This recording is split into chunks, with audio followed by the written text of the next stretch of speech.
Topside, we are passing 9 feet, clear speed.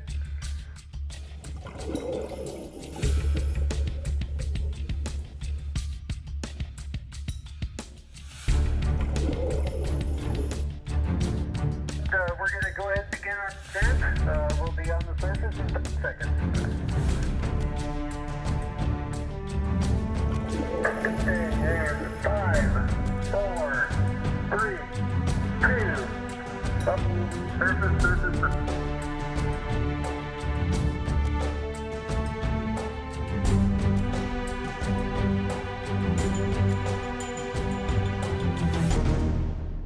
Topside.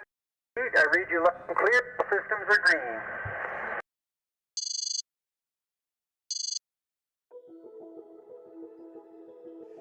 My name is Scott Cassell. I'm with the Undersea Voyager Project, and we're here in absolutely beautiful Fallen Leaf Lake up here near Lake Tahoe. And our mission today is to descend down to about 250 to 300 feet looking for ancient trees that were deposited along an ancient landslide. One of the theories is that these trees that are 3,500 years old and still standing in a forest actually grew there. And if they did, of course, that means the level of this lake went down between 100 and 200 feet. Our mission today is to map out kind of where they are to see if they're related to that landslide or if they actually grew there in place. So it's kind of an exciting day to be here.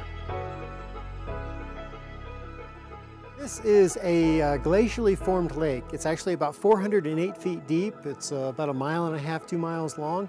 And it is basically one giant carved out area that was made by glacier movement. This area used to be filled up to 5,000 feet of glacier. On the end of this lake is a moraine that actually feeds water into Lake Tahoe. So the source of the lake is there, the feed is there, and right here is a very, very interesting ecosystem of unseen currents, low oxygen, and very cold water. In the wintertime, it's below 32 degrees. Right now, the top side is about 69 degrees.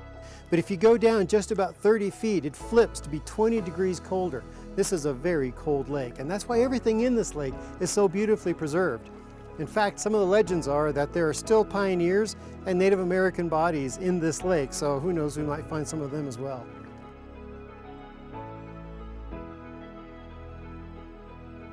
This lake is over 5,000 feet high, and the reason that it's difficult for divers to go down deep and do long dives here is because the altitude change makes them more prone to diver decompression sickness. So their time underwater is substantially limited, as well as the really cold water.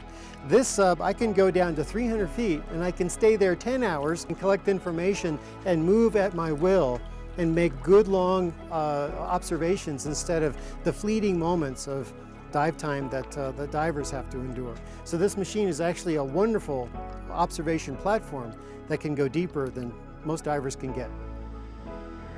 It's a huge boulder. And what in the world is it doing way down here? Wow.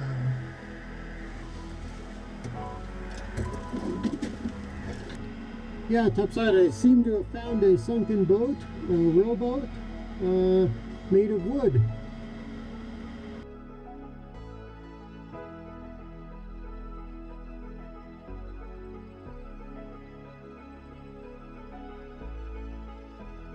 When I get to close that hatch and dive the sub by myself, I know I'm in for a good time because the sub, as it did today, performed perfectly. Plenty of thrust, nimble. You can turn the pages of a book when you're balanced just right. It's so nimble. And because of that, I was able to find a very old antique gas stove and literally got within inches away from it and filmed it at point blank range. And you can actually see the crawdads walking around in the background. They didn't even know I was there. The Undersea Voyager Project is a nonprofit program right here in California that is designed to learn everything we can about undersea and underwater life and give that information away for free to the public. It is to benefit mankind's knowledge base. The other part of what we do is we teach kids the technology of diving. We actually teach kids how to pilot the sub and all of the systems inside of the sub, trying to inspire them to get excited about exploration and science and engineering. Okay, topside, copy. Yeah, topside I found 4 more trees at 125 feet.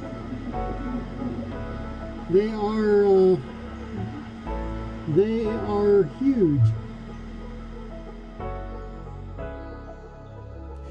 This mission primarily was funded by our sponsor, Luminox Watches. It is the funding that they give us from proceeds of the watch line that they made for our nonprofit that allows us to be here today and teach kids how to pilot the sub. So Luminox, thank you.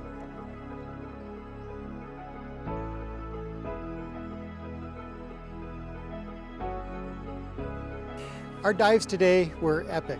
They were so amazing. We went down to about 255 feet was our maximum, but the dive started on number 1 tree, and as I started to go down, I saw that the tree itself actually wasn't rooted. And then as I got to the bottom, you could see that these big rocks were actually stuck in the roots with all of these rocks down around it. You can see that it was deposited there by a landslide and it did not grow there. As I took the sub and went down in the deeper water, I found more trees at 125 feet deep, and they also, same story. They had big boulder rocks all the way around them and cobble, and the rocks had digested away the roots. And then as I went deeper down into 200 feet and beyond, it turned into this plateau where there was no evidence of rock slide whatsoever. So the trees were put there by a rock slide, and they were put there on several different occasions. I also found trash piles and all kinds of artifacts, and who knows how long those trash piles have been there, because the oxygen content is so low in the water, they could be 200 years old and look brand new like they do today. So we will come back, and the sky's the limit. There's so many treasures inside this lake. I can't wait to explore it.